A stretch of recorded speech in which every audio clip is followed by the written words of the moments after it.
Let's give a little love to the Mets manager, Carlos Mendoza. He has been incredible this year. Craig Counsell, who? And thank you, special thanks to the New York Yankees for letting Mendy go. Another mistake by them. Oh, great. Tony, all right, what stood out to you here from Mendoza's first year with the Mets? Well, I'll tell you what. I've always said about managers, the X's and O's, the on-field stuff should be relatively easy. Like, we should be able to find 30 guys who do it well. I know that doesn't exist, but that should be a thing. And I think Carlos Mendoza has handled that part of it fine. He's made some moves you could quibble with. He's made some great moves, as evidenced by last night's game. I think he has done that great.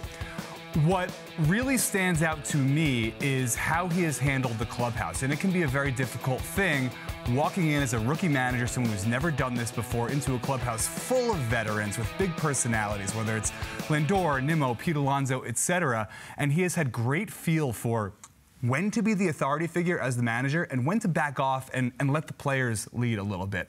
It hasn't been totally in one camp or another. He's managed the right spots to kind of go one way or the other, and I think that's what has really empowered these players to take on leadership roles, to gel the clubhouse the way it has over the past couple of months, and that's one of the biggest things for the Mets' current vibe, I think. He's been incredible, man. Open and honest, up front, holding guys accountable, not overmatched as a first-year manager. Clearly, you could tell, and Stern said this yesterday, he should have been hired years ago. The Mets got lucky that he wasn't. All right, Danny, how much credit does Mendoza get for the Mets' turnaround in their season? Well, he gets credit and then some. He gets extra credit, in my opinion. Let's go back to the season opener, right? That series, and he's suspended. That's how they start the year with Carlos Mendoza at the helm. He could have let that landslide. He could have let that been the thing that defines him, and he didn't. And I think he took hold of this team and told them, here's who I am. Here's who I want you to be. I'm going to give you autonomy. I'm going to be protective of you, but I'm also going to hold you accountable. That's exactly what you guys said. That's what I've noticed when I get a chance to go to the games and go to those press conferences. That's who he is. And I think that he is so likable, and he's done such a fantastic job. It's not easy. And the Mets have had a couple of tough times. They've faced a lot of different adversity this year. Yeah. He's been the beacon. Like, to me, I'm like, he's like, oh, like, he's the beacon. You know, you're like, up in the lights.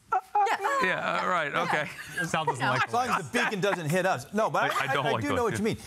I would say this. When you're in that kind of part of the season where things are struggling, or when they're going well, he's been consistent. You know, the personality is what you look for in that. You know, he doesn't get, too crazy on either side of it. He kind of lets the clubhouse, handle themselves, or the players kind of police themselves. I thought being open and willing to change around the lineup a little bit early on, that's never easy, especially with veteran players, but he got the buy-in very early. He went to Lindor, put him in a leadoff spot. That, to me, changed the entire vibe. He's handled the bullpen as well as he could, considering the weapons that he actually had. He didn't have very good bullpen early on. Consequently, you could question some of the moves there, but now that he does have a better bullpen, a little deeper bullpen, he's showing urgency, which he showed last night, and he's shown during the stretch. So I think he's really been a lot better in his first season than a lot of first-time managers. I go back with, like, Willie Randolph. When his first year as a manager, he had a lot of trouble with some of these things that we're talking about tonight. Carlos Mendoza, I think he was over-prepared into this position. Yeah. I think he's doing it really well. That's exactly right. It's perfectly said. All right, Tony, how about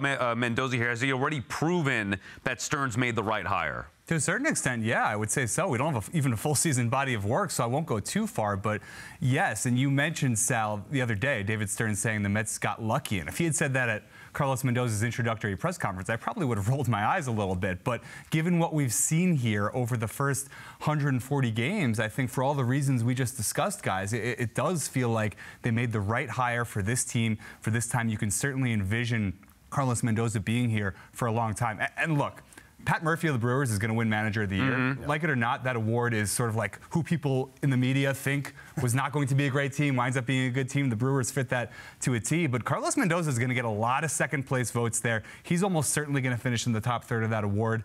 That's pretty impressive as a rookie manager. I feel like there's a couple managers, too, Joe Espada, you could throw in that group as first-year managers. But Carlos Mendoza waited a really long time to have this job, right? He waited his turn. And to me, what he's done, when you see the clubhouse, that's all you have to know about the job that he's done. You see everybody doing their roles and acclimating quickly and bringing guys in and pulling the right strings. Like, he pulls the right strings when he has the pieces in place, to your point. That's all you need to know about who he is. And if he's not with the Mets long-term, then we got problems. The difficulties, first-year manager in New York, the way the season started out for the Mets. Also, there's a very fine line between holding players accountable and then commanding their respect and gaining their respect, and he's handled it perfectly. I don't care who wins the manager of the year. Carlos Mendoza has been a great manager for the Mets.